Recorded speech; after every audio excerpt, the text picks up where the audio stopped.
Hi, everybody. I'm so glad you're here today. I'm Dr. Andrea Christian Parks, and this is a whole new series that we're starting today. I really wanted to talk about self-care. You know, it's this big buzzword. It's everybody should do it. Why aren't we doing it? What is self-care? It's almost like, okay, well, we've talked about that enough. But I don't think we have. And let me tell you why I don't think we have. Because I don't think we really all take it to heart, what it means. I'm not sure we all even know exactly what it is. So why do I say that? So here's why I say that. I say that because there's certain stuff that we think of when we think of self-care. And so let's talk about what it is and what it isn't. And I think the definition of self-care can be bigger than we're letting it be. So we're going to go over in this series some of the reasons why we don't do it, how you do it, what stops us, how we can start doing it, why we should even bother doing it. What's the point? Because I think it's really, really crucial. And so we'll get into it. But first, this week, I just want to talk about what is self-care. So I think for a lot of us, we believe that self-care is a spa day or getting a pedicure or setting aside some time to do something by yourself or have a lunch date with a friend that you haven't seen in a long time.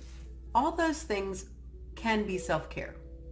It can be the opposite of self-care if you don't really want to do it, like that lunch date thing. Like maybe you love your friend, but you really don't want to do lunch, or you didn't really have a whole lot of time to work with, and a 2-hour lunch really wasn't helpful in getting you where you're trying to go. In that case, it doesn't qualify.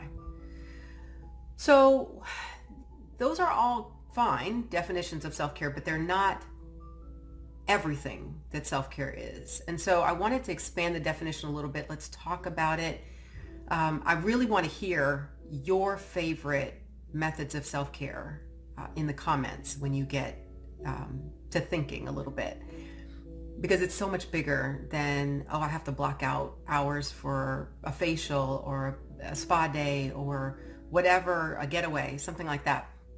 Self-care can be really, really simple.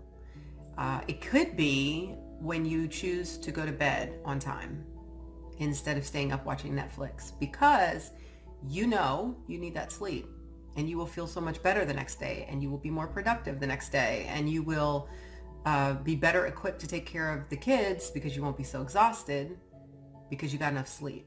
It could be choosing to pack your lunch the night before, because when you go to work the next day, if things get out of hand and you don't have time to pick up or order, or there's nothing available at the office cafeteria or at the hospital that you want to eat, you've got yourself. You have a plan. You have a wonderful packed lunch, and it's something that you know is good for you and makes you feel great for the rest of your afternoon. Self-care could be, I'm going to block out 30 minutes, an hour to do something that I just think is fun for me.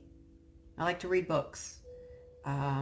I have a podcast I want to listen to, and this time I want to take notes on it.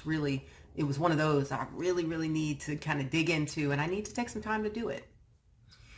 Self-care can be doing work on yourself. So if you are trying to improve something, change something, become something, you take the time away to work on that. That can be self-care. Things can be as simple as the very basic hygiene kind of stuff, like getting a haircut or taking a bath or washing your hair. It can be that kind of basic. Or self-care can be as big as exercises in self-actualization.